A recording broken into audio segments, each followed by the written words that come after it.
আমি এই বিষয়ে বলতে চাই, হাওড়া অঞ্চল পারতেছেন না, তার ঠিক মতো হসপিটালে আসেন না। জানি না এখানে আসেন না, ওনাকে অসংখ্য ধন্যবাদ।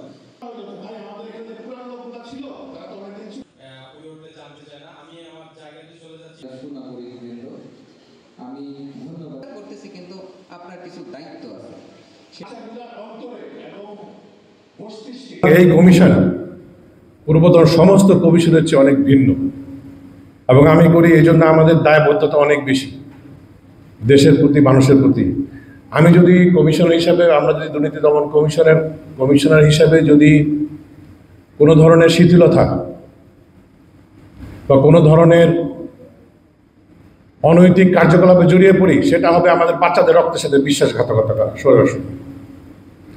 এবং এটা দেশবাসী তো গ্রহণ করবে না, এটা রাব্বুল আলামিনের পক্ষ থেকে গ্রহণযোগ্য হবে না, একটা চরম বিশ্বাসঘাতকতা। ইনশাল্লাহ আমাদের এই দৃঢ়প্রত্যয় আছে। আজকে এসেছি আপনাদের কাছে সাহায্য চাইতে, কারণ আপনাদের সাহায্য ছাড়া বাংলাদেশ কখনো এগিয়ে যেতে পারবে না। বাংলাদেশ মানে তো মানুষ প্রথমে, তারপরে হলো এর জমি। তো মানুষ যদি চেষ্টা না করে, কোনোদিন আমরা কিছুই অর্জন করতে পারবো না।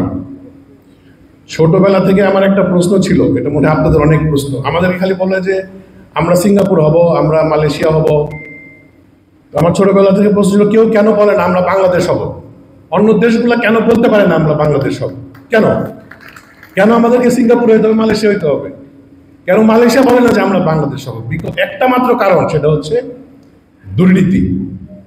কৃষি ব্যাংকের একজন চেয়ারম্যান ছিলেন, আমাকে আজকে থেকে 30 বছর আগে বলেছিলেন যে, এই 1990-95 দিকে উনি বলেছিলেন যে বাংলাদেশে গত 25 বছরে, মানে 71 থেকে 95 যত দুর্নীতি হয়েছে, পুরা বাংলাদেশকে 5 মিলিমিটার পুরো সোনার পাত দিয়ে ঢেকে দেওয়া যেত, এত বেশি দুর্নীতি হয়েছে।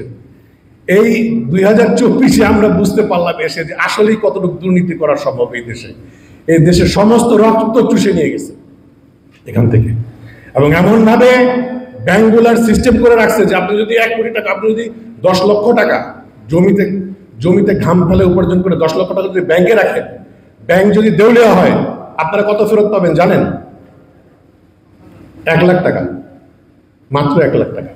আপনি যদি 20 লাখ টাকাও জমা রাখেন। এই ধরনের আইন করে শোষণের একটা সিস্টেম তৈরি করা হয়েছে।